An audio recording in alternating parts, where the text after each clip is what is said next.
Hi friends, welcome to daughter food curry club. ఈ రోజు మన వీడియోలో చుక్కకూర పప్పు కర్రీ అండి. ఇలా చుక్కకూరతో పప్పు కర్రీ చేశారంటే చాలా టేస్ట్ గా ఉంటుంది. ఓకే, ఇంకా ఈ కర్రీ ప్రిపేర్ చేసుకునే విధానం చూద్దాం. ముందుగా కందిపప్పు తీసుకొని శుభ్రంగా ఒక 2-3 సార్ల వరకు శుభ్రంగా కడగాలి. ఆ కడిగిన కందిపప్పులో కొద్దిగా వాటర్ వేసుకొని ఒక 2 విజిల్స్ వచ్చేంత వరకు కుక్కర్లో ఉడికించుకోవాలి. ఆ పప్పు ఉడికేలోపు చుక్కకూరని ఇలా కట్ చేసుకొని కొద్దిగా సాల్ట్ వేసుకొని ఒక 2-3 సార్ల వరకు శుభ్రంగా కడుక్కోవాలి చుక్కకూరను.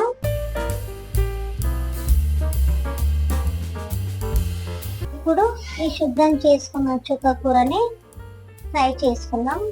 ముందుగా కడాయిని స్టవ్ మీద పెట్టుకొని ఒక 2 టేబుల్ స్పూన్ల వరకు ఆయిల్ వేసుకొని ఆయిల్ కొద్దిగా వేడయ్యాక 1 టేబుల్ స్పూన్ జీలకర్ర, 1/2 టీ స్పూన్ ఆవాలు, ఒక 2-3 ఎండుమిర్చి ఇలా కట్ చేసుకొని వేసుకోవాలి.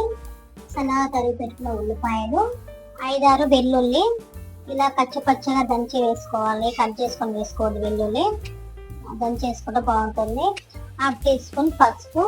ఇప్పుడు ఆ ఉల్లిపాయల్ని కొంచెం గోల్డెన్ కలర్ వచ్చేంత వరకు ఫ్రై చేసుకోవాలి. ఉల్లిపాయలు ఇలా ఫ్రై అయిన తర్వాత ఒక 2 రెమ్మల కరివేపాకు వేసుకొని ఒకసారి ఇలా కలిపేసుకొని చుక్కకూరని యాడ్ చేసుకోవాలి.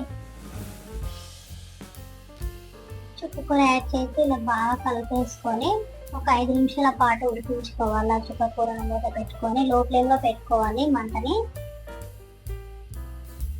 చూడండి, నిమిషాల తర్వాత చుక్కకూర బాగా ఉడికిపోయి వాటర్ మొత్తం మీదకి వచ్చేసి ఇప్పుడు టమాటాలను యాడ్ చేసుకోవాలి. చుక్కకూరలో యాడ్ చేసుకొని కొద్దిగా సాల్ట్ వేసుకోవాలి. ముందుగానే సాల్ట్ వేసుకోవడం వల్ల టమాటాలు తొందరగా ఉడుకుతాయి. సాల్ట్ వేసుకొని మూత పెట్టుకొని ఒక 5 నిమిషాల పాటు లో ఫ్లేమ్ లోనే ఉడికించుకోవాలి.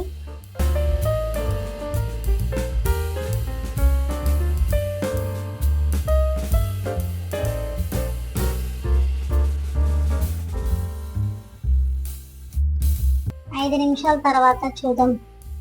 టమాటాలు చూడండి చాలా బాగా ఫ్రై అయిపోయినాయి.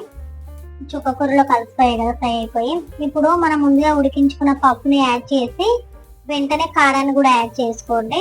మీ కారానికి తగ్గట్టుగా కారాన్ని యాడ్ చేయండి. నేనైతే 1.5 స్పూన్ కారం యాడ్ చేశాను. కారం వేసుకున్న తర్వాత కర్రీ కొద్దిగా గట్టిగా అనిపిస్తే కొద్దిగా వాటర్ని యాడ్ చేసుకోండి, పర్లేదు. మరి ఎక్కువ యాడ్ చేయదు వాటర్ని, టేస్ట్ అనేది మారిపోతుంది. ఎక్కువ యాడ్ చేస్తే నేనైతే కొద్దిగా యాడ్ చేశాను. యాడ్ చేసుకొని మళ్ళీ లో ఫ్లేమ్ లో పెట్టుకొని ఒక 6-7 నిమిషాల పాటు ఉడికించుకోవాలి. కారం అనేది ఉడకాలి కదా.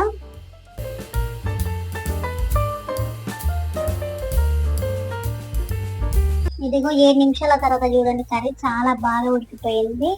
ఈ కర్రీ చపాతీలోకి అయితే ఎక్సలెంట్ గా ఉంటుంది. తప్పకుండా మీరు ఈ చుక్కకూర అయిన పప్పు కర్రీని ట్రై చేయండి.